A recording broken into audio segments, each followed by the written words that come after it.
ઘરની અંદર, જે સમાજની અંદર, જે કુટુંબની અંદર દીકરીની આરતી થતી હોય, લક્ષ્મીજીની આરતી થતી હોય ને પુત્ર કરતાંય વાલી એ પુત્ર વધુની આરતી થતી હોય ને, એ ઘરની અંદર એ દીકરીને આવવાના અભરખા વધી જાય. કારણ કે એને ખબર છે કે જે આંગણું છોડીને જે પરિવારની અંદર હું જાઉં છું ને, એ પરિવાર મને સાચવી લેશે. દૂધની અંદર જેમ સાકર ભળે ને એમ મને પણ ભળવી લેશે. વાતો ખૂબ છે, ખૂબ થાય. કરિયાવરણ વિતરણ પણ આપણું જ્યારે થયું ત્યારે દીકરીઓને ખૂબ મજાની વાત કરી. પણ આ સમયગાળો એવો છે કે એના હૃદયની અંદર ઘણી બધી વ્યથાઓ ચાલે છે. કારણ કે આ સગપણની ચૂંદડી એક વખત માથે ઓઢણી ને પછી અમારી રમતી, ખેલતી, આમલા ડાળે કૂદતી, ગમે ત્યારે ગમે એ અવાજની અંદર બોલતી એ દીકરી આ સગપણની આ ચૂંદડીની સાથે, આ પાનેતરની મર્યાદાની સાથે હવે શાંત થઈ ગઈ છે, હવે ધીરી થઈ ગઈ છે. પણ આજે બેઠેલા મારા જમાઈઓ, અહીંયા વાલા જમાઈઓ બેઠા છે ને, એને પણ મારે કહેવું છે કે બેટા, આજે તમારા જીવનની અંદર એ તમારી સામે રડ્યા છે. કારણ કે એક પરિવાર છોડીને તમારા પરિવારની અંદર આવે છે. આ ક્ષણ એવી ક્ષણ છે બેટા કે એના જીવનની અંદર હવે નામ, તમારી આગળ પાછળનું નામ બદલાવાનું છે, એનું ગામ બદલાવાનું છે, એની અટક બદલાવાની છે, એનું સરનામું બદલાઈ જવાનું છે. આ બધું જ્યારે બદલાતું હોય ને ત્યારે એને અંદરની ખૂબ પીડા હોય, ખૂબ વ્યથાઓ હોય.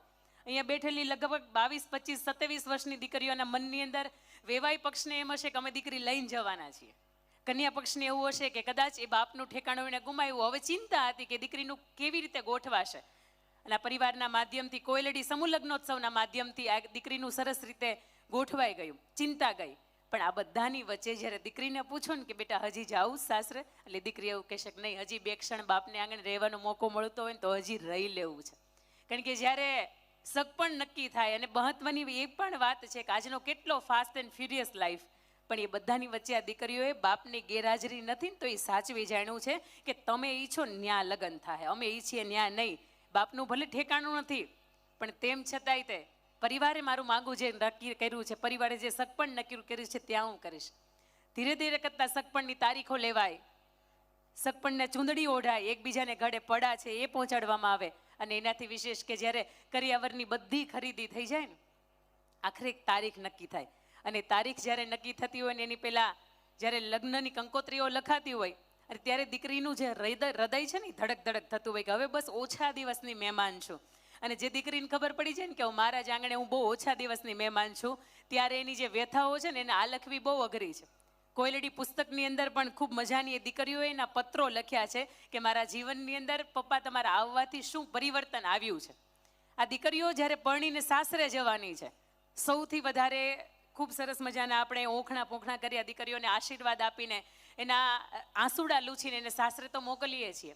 પરંતુ કોઈ કારણોસર દીકરીને અંદરથી એમ થાય કે મારે હવે આ પરિવારની વચ્ચે નથી રહેવું, અથવા તો જમાઈને ન બને, અથવા તો પરિવારની અંદરથી કોઈ એવી વ્યક્તિ કે જેને ન બને, અને છૂટાછેડાના પ્રશ્નો થાય. અને એના માટે મહેશભાઈ બહુ મજાની વાત કરી કે હવે દીકરીઓ જાય છે ને તો એને તમે એવું દાંપત્ય જીવનનું ભાથું આપો કે ગમે એ થાય, હું એક વખત જે ઠેકાણે ગઈ છું ને બસ મારે હવે ત્યાં જ રહેવાનું છે. કારણ કે મારો પંખીનો જે માળો છે ને એ છે, મારું સાચું સરનામું તો કે હવે એ છે.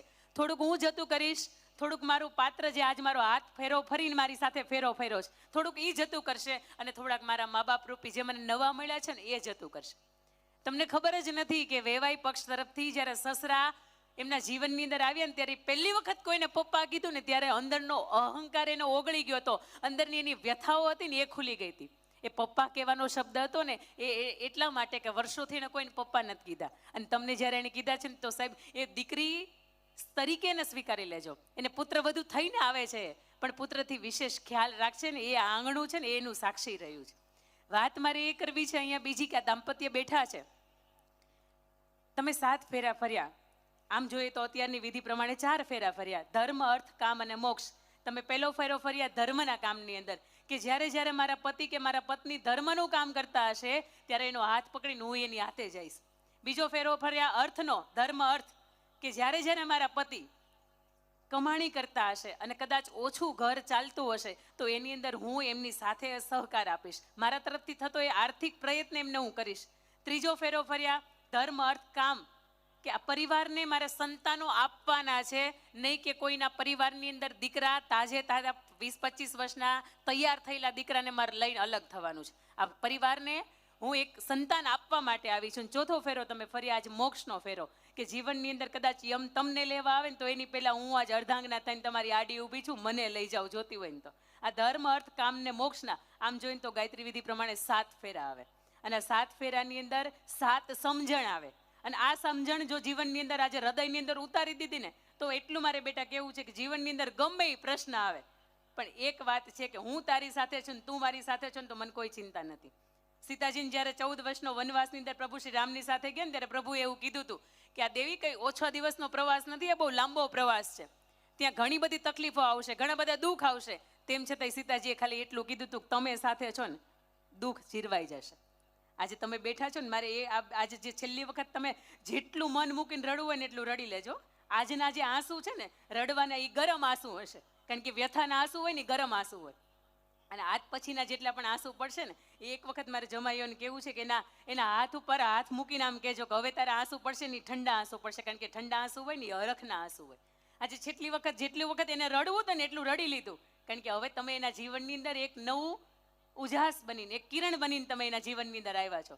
અને આ 7 જ્યારે સમજણની મારે વાતો કરવાની, 7 ફેરાની અંદર 7 વચનમાં એક વચનની વાતો કરવાની છે. એ પહેલા તમે એની બાજુમાં બેઠા છો, તમારી આસપાસ અત્યારે કોઈ જ નથી અને બાજુમાં બેઠા છો ને એકબીજાના માથા ઉપર મૂકીને આપણે આવો હાથ મૂકીને દાંપત્યનું પંચામૃત એક કેવું કહી શકાય કે કોઈ પણ આપણે શુભ કાર્ય કરીએ ને તો એની અંદર પંચામૃતનો આપણે ઉલ્લેખ કરીએ અને પંચામૃત હોય ને તો એના સિવાય શુભ કાર્ય આપણે પૂરું ન થાય. દહીં, દૂધ, ઘી, મધ, સાકર અને તુલસી પત્ર, આ 5 પંચામૃત હોય એટલે કોઈ પણ કાર્ય છે ને ધર્મ કાર્ય પૂરું થાય. આજે હું એવું ઈચ્છું છું આ પરિવારના માધ્યમથી, મારે કોયલડીના માધ્યમથી આપણે એક સરસ મજાના વચનથી બાંધવા છે અને 5 વચન એવા છે કે દાંપત્ય જીવનનું પંચામૃત છે. અને પંચામૃત કોને કહેવાય તમને ખ્યાલ છે. અને એ અમૃત જીવનની અંદર જો એક વખત આવી ગયું ને તો ગમે એ તકલીફ થાય, ગમે એવો સમય આવે પણ એકબીજાનો સાથ ક્યારેય છૂટે નહીં. આવો એ દીકરી છે ને એ જમાઈના માથા ઉપર હાથ રાખશે ને જમાઈ છે ને દીકરીના માથા ઉપર હાથ રાખશે. એક સરસ મજાના આપણે 5 અમૃતની અંદર જોડાવું છે. હું જે અહીંયાથી બોલું ને તમારે બોલવાનું છે. બેટા તમે તમારા ભરથારના માથા ઉપર હાથ રાખો ને તમે એકબીજાના માથા ઉપર હાથ રાખો. મારી સાથે તમે મોટેથી બોલજો, આખો મંચ આજે ગજાવી દેવે ને એટલો કે તું જેવું છો એવું મારું પાત્ર છો. બોલો આ પેલું વચન છે તમારું મોટેથી, તું જેવું છો એવું મારું પાત્ર છો. તારી ભાષાને, તારા રીતિ રિવાજને, તારી ટેવને, તારી આદતને હું સમજીશ, હું સ્વીકારીશ અને હું સુધરીશ. આ પહેલું અમૃત હતું. બીજું અમૃત, હું તને આજીવન સુખી કરીશ. તનથી, મનથી અને ધનથી સુખી રહેવાનો તું પણ પ્રયત્ન કરજે. તન, મન અને ધનથી તું પણ સુખી રહેવાનો પ્રયત્ન કરજે. 3જા નંબરનું પંચામૃત, હું તારી સાથે નીતિમત્તા અને વફાદારીથી આખી જિંદગી રહીશ. 4થું પંચામૃત છે, હું તારું સ્વાભિમાન આ જગતના ચોકમાં ક્યારેય ઝૂકવા નહીં દઉં. કોઈ પણ પરિસ્થિતિ આવશે તું ચિંતા ન કરીશ, હું તારી સાથે છું. અને 5મું અમૃત, આ ભૌતિક સુખ સગવડતા કરતા તારી હયાતી છે ને મારા માટે એ સાચું સુખ છે. હવે એકબીજાને હાથ લઈ લો. આ બહુ મજાને તમે પંચામૃત એકબીજાને આપ્યા છે કે તું જેવું છો ને એવું સ્વીકારી લેશ. તારી ભાષાને સ્વીકારું છું, તને ક્યારેય રોકીશ નહીં, ક્યારેય ટોકીશ નહીં. તન, મન, ધનથી તને સુખી કરવાનો મન તો પ્રયત્ન કરીશ, તું સુખી રહેવાનો પ્રયત્ન કરજે. અને એની સાથે સાથે કે હું એવું તને જીવન આપવા માટે તૈયાર થયો છું કે જે જીવનની તે કલ્પના ન કરી હોય. આજ પછી તારી આંખની અંદર આંસુ પડશે, ચોક્કસ પડશે, પણ એ આંસુ હરખનો આંસુ હશે. આવો મારે 7 એ પંચામૃતની સાથે સાથે 7 સમજણના ફેરા. અને એમાંનો પહેલો ફેરો એટલે આમ તમે જોઈએ ને તો એ સ્નેહનો ફેરો કહેવાય. સ્નેહનો ફેરો એટલે પહેલો એવો ફેરો છે કે આખી જિંદગીની અંદર સમય કોઈ પણ આવે, સ્થિતિ કોઈ પણ આવે, પણ તારી પ્રત્યેનો જે અત્યારે મને સ્નેહ છે ને એકબીજાને હું તને બહુ પ્રેમ કરું છું. ગઈકાલે આ કહેવાનો જે આનંદ હતો ને આખી જિંદગીનો આનંદ એઝ ઇટ ઇઝ રહેશે. એક બહુ મજાનો મારે તમને દાંપત્ય જીવનનો કિસ્સો કહેવો છે. એક બા અને દાદા આખી જિંદગી ખૂબ સરસ મજાના રહ્યા અને અંત સમય એવો આવ્યો કે બાના મગજની અંદર વાગી ગયું ને બાની યાદ શક્તિ વહી ગઈ. બાને દાખલ કર્યા અને યાદશક્તિ વહી ગઈ એટલે રોજ એ પૂછે તમે કોણ છો, તમે કોણ છો. એટલે દાદા અંદરથી એવું વિચારે કે અમે સાથે હતા ને તો રોજ સવારનું ભોજન અમે જમતા હતા. હવે હું તમારા માટે ભોજન લઈને રોજ હું હોસ્પિટલ માટે આવીશ. અને દાદાની પાસે સગવડતા હતી.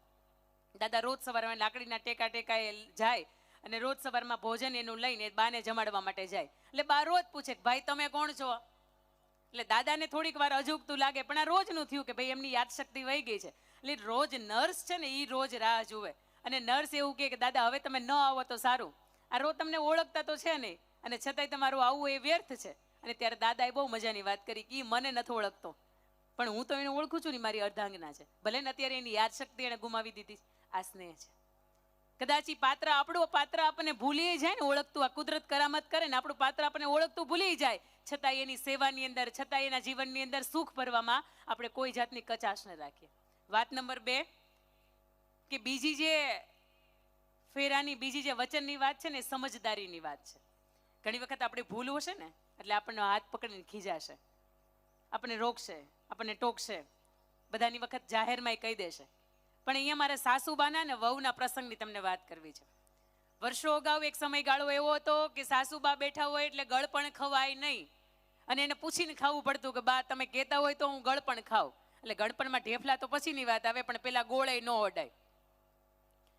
વાગડ બાજુના કચ્છ વાગડ પ્રદેશનો આ કિસ્સો છે કે દીકરાની વહુને સાની બહુ ભાવે અને પડીને સાસરે આવીને એટલે એના દિયર તલ પીસાવા માટે, તેલ કઢાવવા માટે જતા હતા. એટલે એના દિયરને કીધું કે દિયર ભાઈ તમે આવો ને તો થોડુંક એવું તલનું કચરિયું લેતા આવજો. અને તલનું કચરિયું છે એ વાટકામાં ભરીને ભાભી માટે લેતા આવે. અને તલના કચરિયાની અંદર સાસુના બીકથી ગોળ નાખવા માટે રસોઈ ઘરની અંદર જાય નહીં. એ વાટકાની અંદર મૂકી દીધો અને ઢાંકી દીધો અને રોજ ઘંટી માટે પોતે જ્યારે અનાજ દળવા બેસે ને ત્યારે થોડુંક થોડુંક ખાય અને બાકીનું મૂકી દે. બન્યું એવું કે વહુ બીમાર પડ્યા એટલે સાસુબાનો વારો હવે અનાજ દળવાનો આવ્યો. અને સાસુબા જ્યારે અનાજ દળવા માટે બેઠા ને ઘંટલાનું પડ બારું કાઢ્યું એટલે હળવેકથી જોયું કે વાટકોય બારો આવ્યો.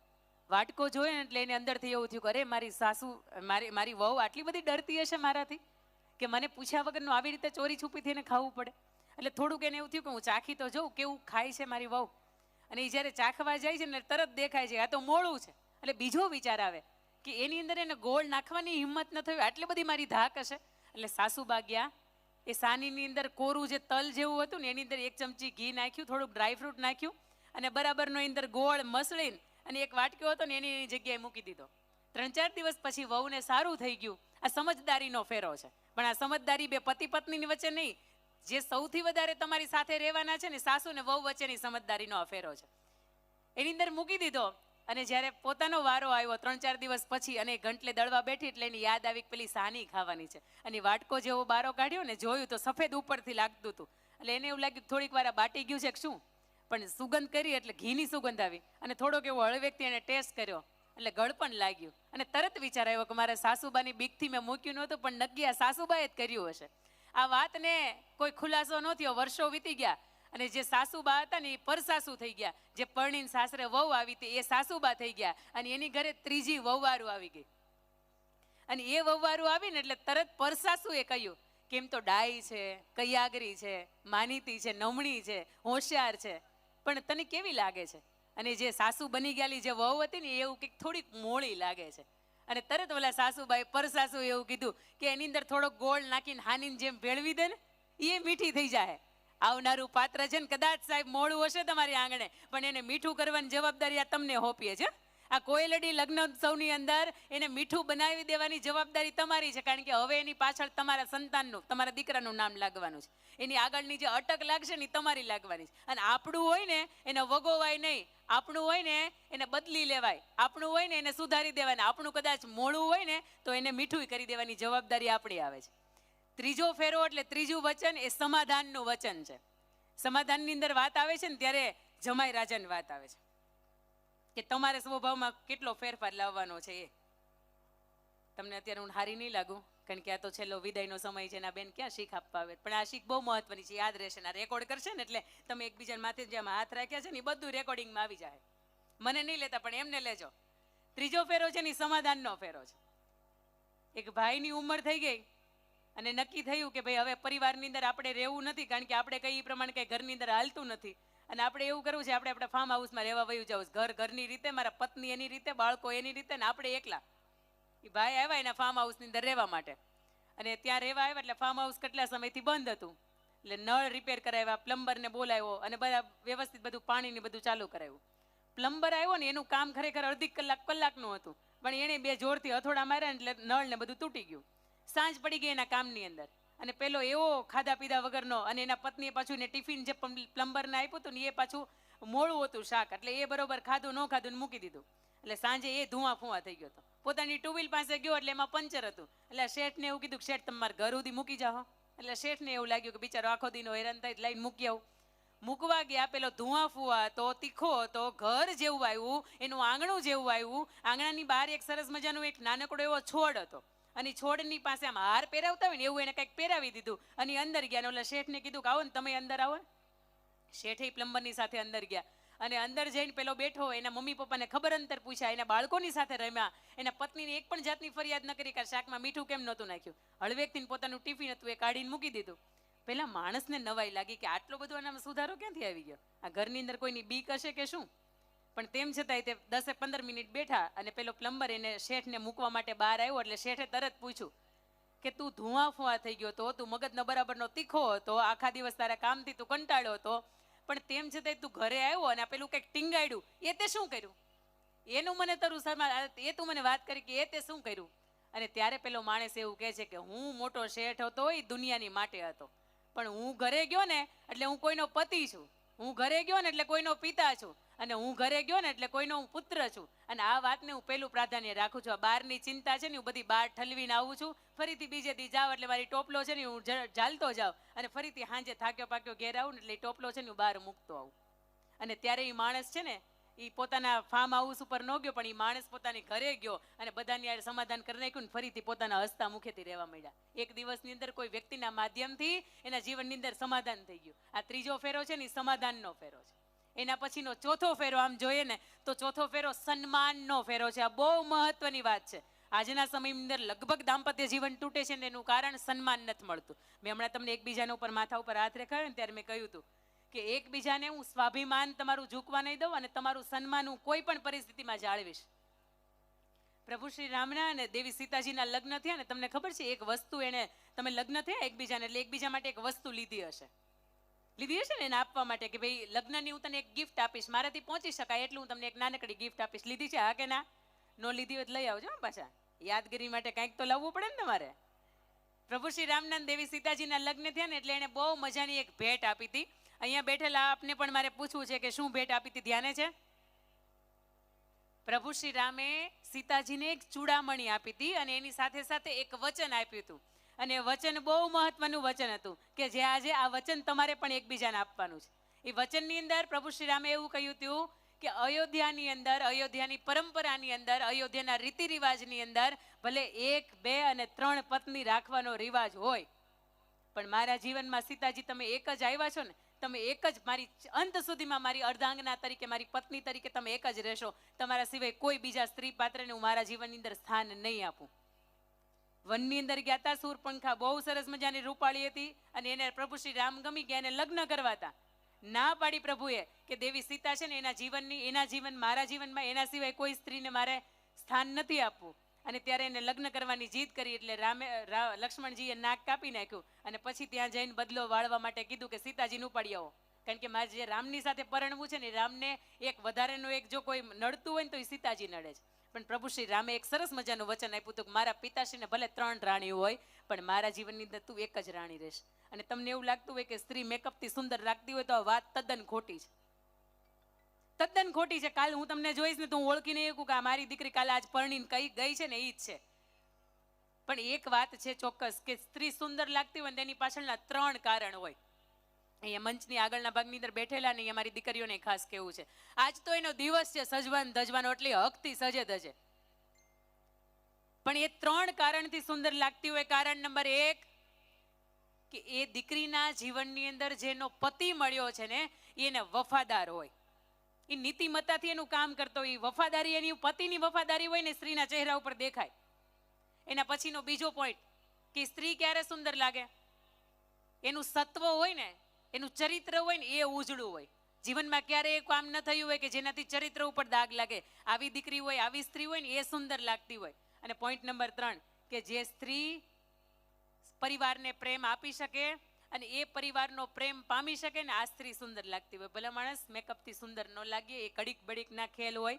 24 કલાક માટે આપણો ઢોળ જે ચડાવ્યો ને એનાથી આપણે રૂપાળા લાગીએ, પણ અંદરનો જે અજવાસ છે ને એ 3 જ કારણોથી લાગતો હોય કે એનો પતિ વફાદાર હોય, એ સ્ત્રી પરિવારને પ્રેમ કરી શકે ને પરિવારનો પ્રેમ મેળવી શકે, અને વાત નંબર 3 કે એ સ્ત્રીના ચરિત્રને ક્યારેય દાગ ન લાગ્યો હોય. આ વાત બહુ મહત્વની છે. એકબીજાને એવું સન્માન આપજો કે મારા જીવનની અંદર કદાચ સોશિયલ મીડિયાના માધ્યમથી 15 નહીં 50ના હાય હલ્લો આવે, પણ તારા આવ્યા પછી કે તારી સાથે મેં 7 ફેરા કે 4 ફેરા ફર્યા પછી મારા જીવનની અંદર કોઈ પાત્ર એવું નહીં આવે કે જેના મેસેજ વાંચીને કે જેની વાત સાંભળીને તને દુઃખ થાય. કારણ કે એ જીવનનું સૌથી મોટું દુઃખ હોય કે જેના નામથી આપણે પરણીને સાસરે આવ્યા હોય ને એ માણસ જ આપણું ન હોય.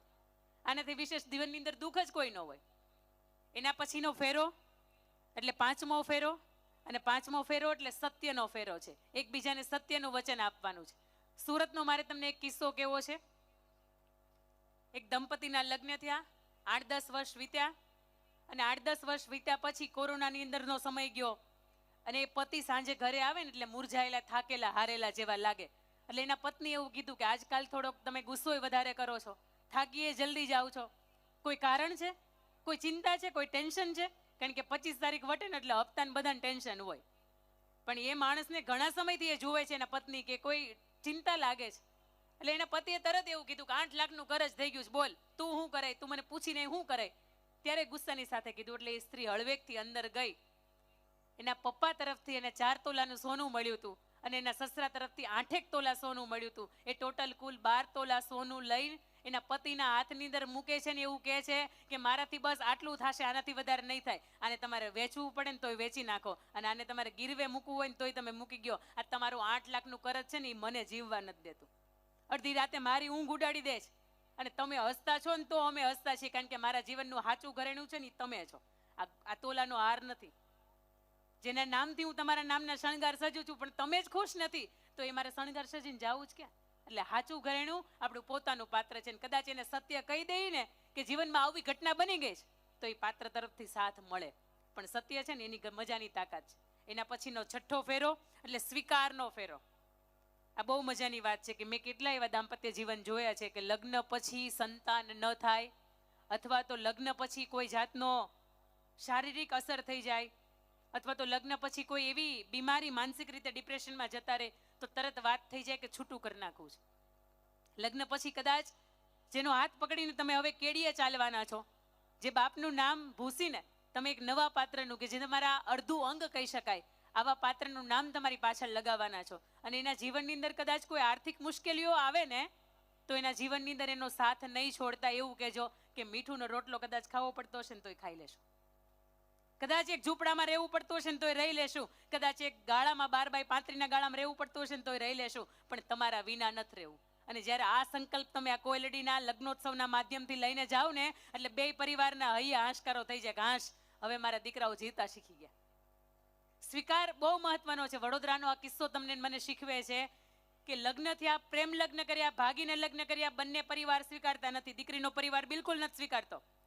દીકરાના પરિવારે બંને દંપતીને સ્વીકારી લીધા કે વાંધો નહીં રહ્યો, અને 1 મહિનાની અંદર એ જે જમાઈ હતા એમના કિડનીને કોઈ જાતની અસર થઈ કે જેના કારણે એની કિડની બંને ફેલ થઈ ગઈ, અને અચાનક એને ડાયાલિસિસ ઉપર આવવું પડ્યું. એટલે આખા પરિવારે સાસરિયાએ એને મેણું માર્યું કે તારા આવવાથી આ બધું થયું છે, તારા પગલાં છે ને એ ખરાબ પડ્યા છે, હવે તને કાઢી મૂકવો છે ને મારા દીકરાને કાઢી મૂકવો છે, કારણ કે અમારી પાસે પૈસા એટલા નથી કે એનું ડાયાલિસિસ અમે કરાવી શકીએ.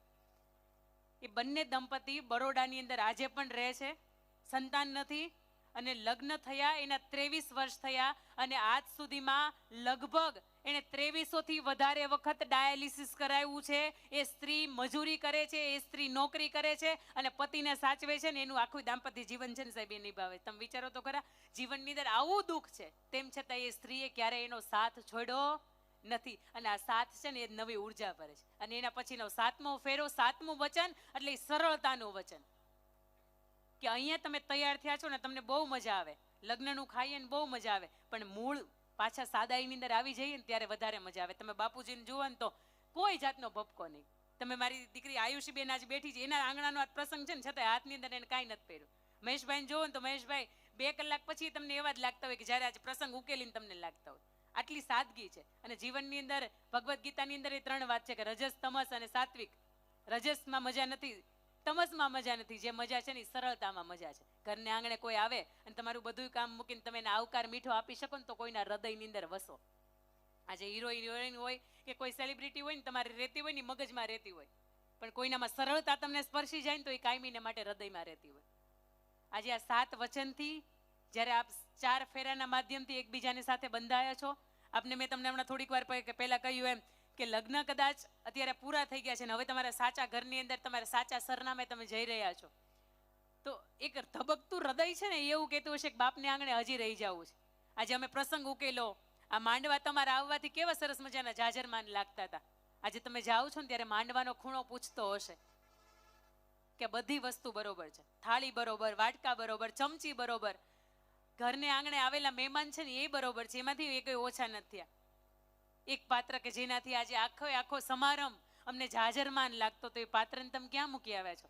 તમે જાશો ને અમારા ઘરના કબાટ પૂછશે કે આ ખોલનારી ક્યાં ગઈ, આંગણું પૂછશે આ વાળનારી ક્યાં ગઈ, ચપ્પલનો ઘોડો પૂછશે કે એ હતી ને ત્યારે કેટલા બધા અહીંયા ભર્યા રહેતા, આ ક્યાં વહી ગઈ.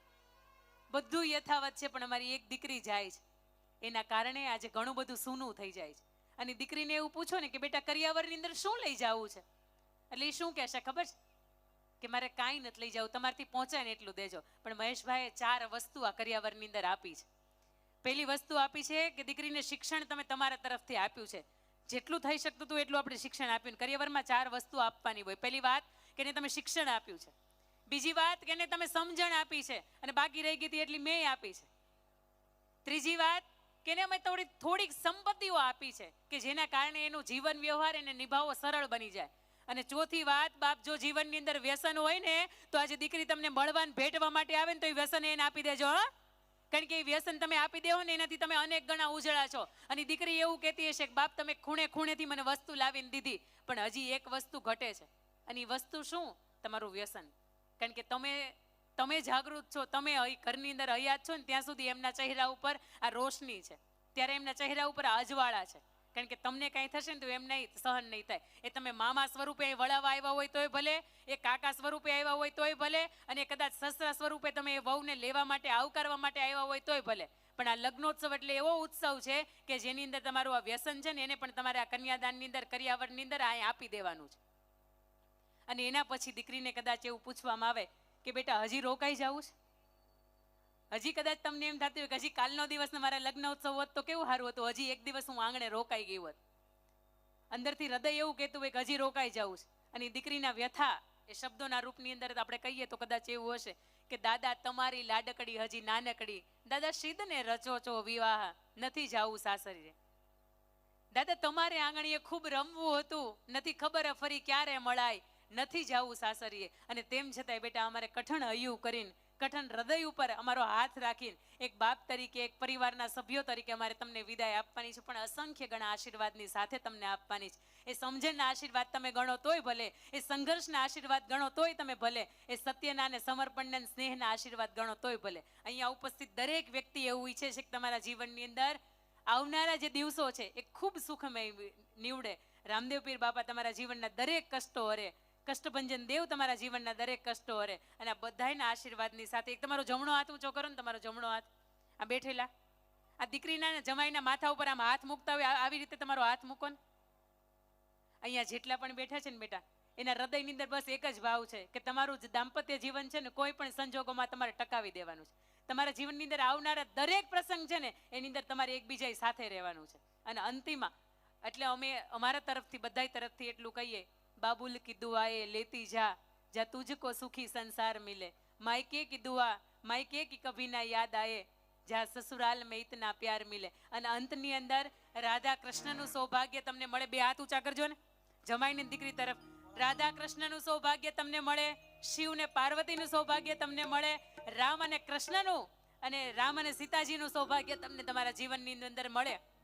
બેટા તમે ઉત્તમ દીકરી હતા, ઉત્તમ બેન હતા, ઉત્તમ પત્ની થાજો, ઉત્તમ વહુવારું થાજો અને ઉત્તમ માતા બનજો. અને ઈશ્વર કરે ને તમારી કુખેથી રામશ્યામ અને ઘનશ્યામ દેવા દીકરાઓનું અવતરણ થાય અને ઈશ્વર કરે ને તમારે કુખેથી સીતા, ઉર્મિલા, માંડવી અને શ્રુતકીર્તિ જેવી વીરાંગનાઓનો જન્મ તમારે કુખેથી થાય.